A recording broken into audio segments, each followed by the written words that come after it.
Hello, my name is Jared, and I'm here with the band Repeat Repeat, of which I am also in, and you're listening to WNXP, one of the greatest radio stations in the history of the world. Okay, are we ready? Let's do it.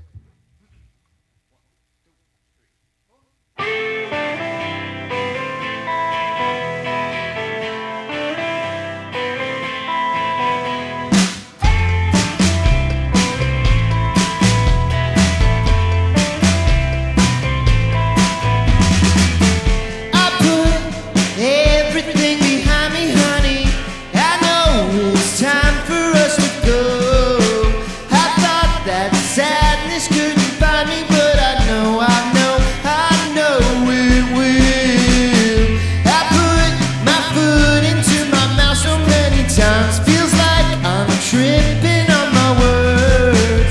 I'll give you everything you wanted if you give me time. I know I will. I know there's a question, yeah, the answer's right on time. I know that you're mine.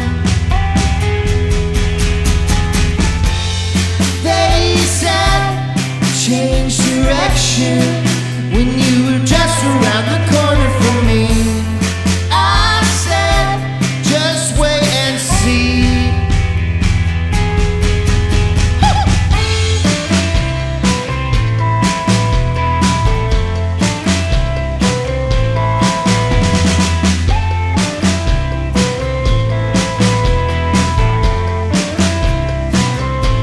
Come closer, you said. High and it's pretty, and you know the stars look closer than the sky. We'll pack up and move out of the city, and you know, I know we will. I know there's a question, yeah, the answer's right on time. I know that you're mine.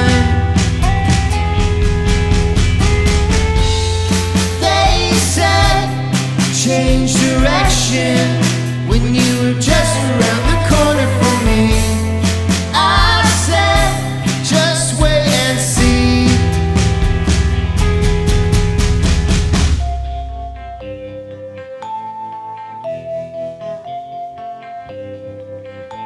I'm tripping and I know I will. Stick with me and you love me still.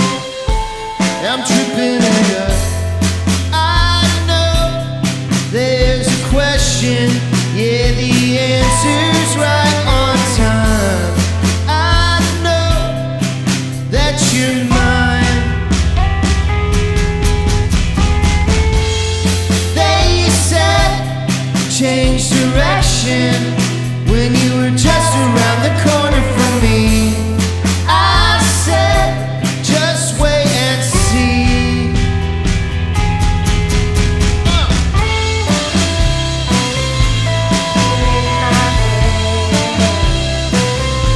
I'm tripping and I know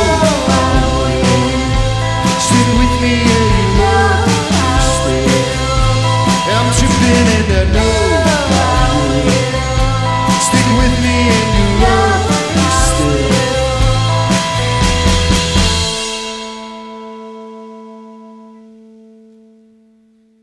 Nice. All right.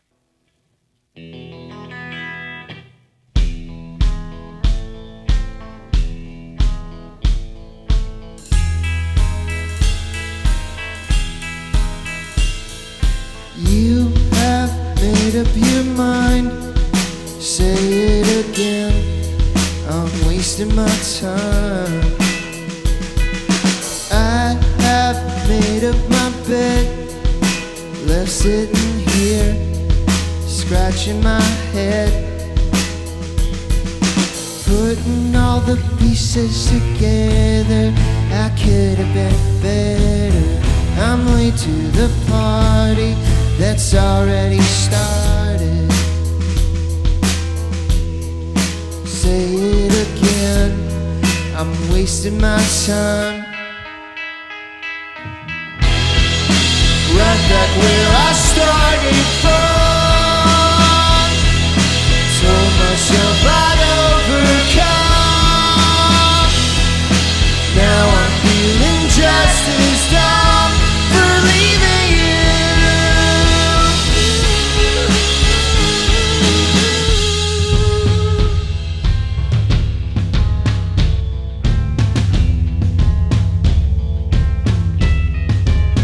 I took a look in the mirror, and the thing that I fear was staring back at me. I tried to change what I was doing, but it's much too late.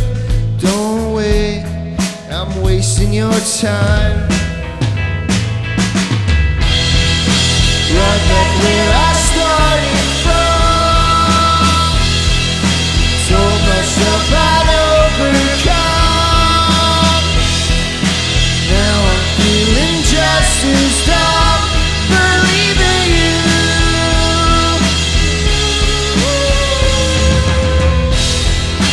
Walked along and no one cared. Part of me, it just felt scared. Guess that I was unprepared for leaving you.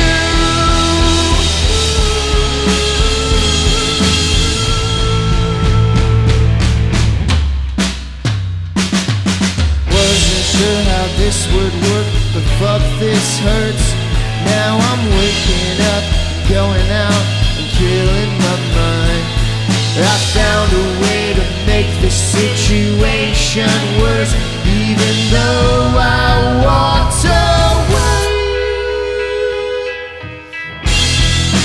Right back where I started from. Told myself I'd overcome. Now I'm feeling just as dumb for leaving you.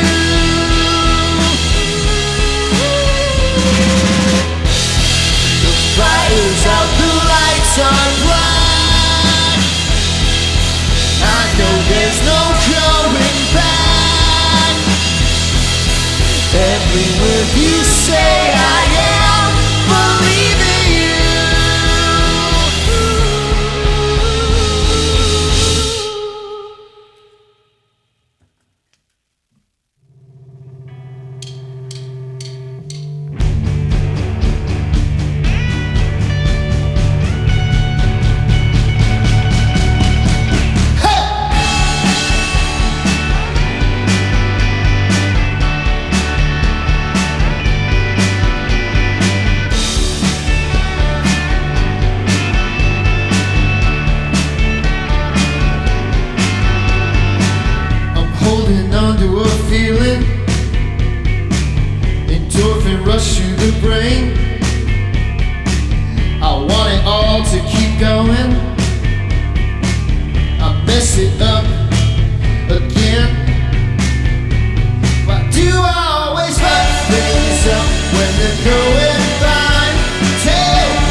myself in a shitty position. Dear, we departed, get me out of my head, get me out of my head. I put my foot in my mouth, my head was feeling without, back in my hometown. They keep erasing my name, I guess I'm taking the blame, give me the runaround. For so long, been getting used to feeling miserable. Don't you feel miserable too?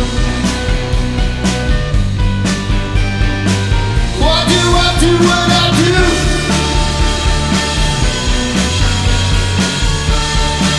I couldn't fix it if I wanted to.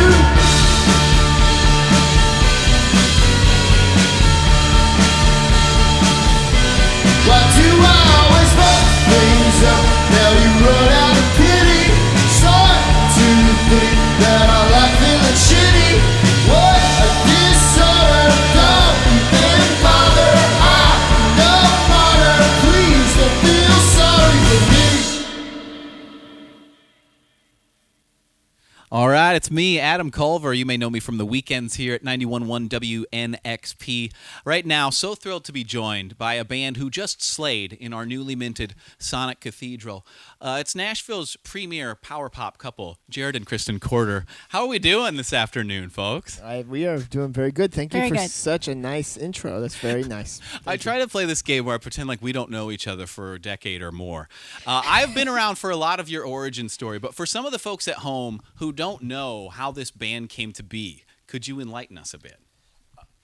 It came to be like this. There was a night I was in a band, and my band was opening for a band you were in at a place called 12th and Porter, and Kristen was at that show. She knew you and your crew of hooligans, and I was there to see Adam. yeah, and we met, and I was dressed as Tom Cruise in Risky Business. So it was, and then it was from there. It was just magic, really.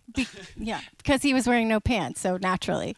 I was going to say, are we going to leave this math up to the audience that Tom Cruise in Risky Business is wearing no pants? pants scene, not like one of the business scenes where he's like in a suit or something. No, this is an entirely different world. This is the Bob Seger dance version of Right. Tom Cruise. Yeah, I was in a band. We wore costumes and stuff on stage, and we were dressed as 80s characters that night. And she came up, said, you did a great job, and then we hit it off. And from there, it was like, I mean, there's like lots of little fun details, but I won't bore you with those today, Adam. But if it wasn't for your show and you asking us to come play it, we might not have ever met. Oh my god, you're too sweet. It's like a "You're So Nashville" if moment. If you met at your local DJ's music show 10 years ago. It's true. We do credit you for our having met and been married for 10 years now. So Oh, you're too kind. All right, a lot of pressure on you to keep this train rolling, Jared and Kristen.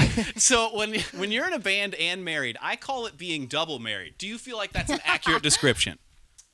Yeah, it is Yeah. like being double married, but it's that mostly checks out. Yeah, I think it's mostly just being married, because the married part always trumps the band part. You know what I mean? Mm-hmm. Like there's certain aspects where it's definitely more like, you could probably like say certain things or get away with certain things like in a co-write with a band member that you probably couldn't critique or something. Do you know what I mean? I think you're saying there's some separation of church and state, if you know what I mean. basically it goes like married, then band married. This is good. I feel like I actually did have that out of order at points in my life, so I really appreciate it, Jared.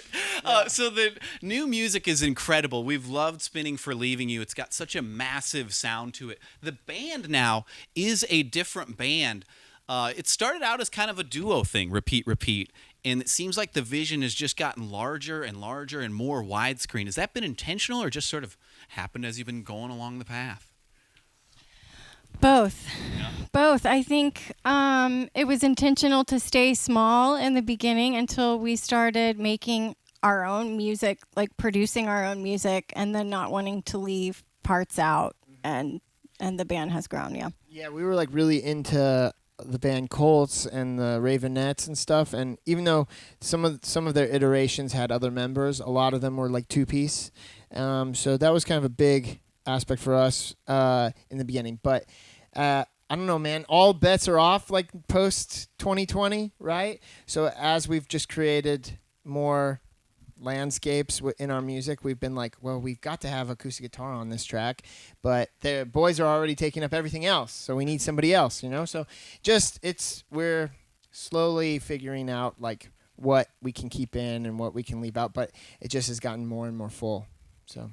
It's really a beautiful evolution to see. It's a nice setting right now, too, as well, with this fireplace that you bring with you on the road, it seems. Is that right? We try to keep it cozy. I was going to ask you, do you relate to music in a seasonal way, meaning that we don't need them, meaning that you sort of listen to certain artists certain times of year?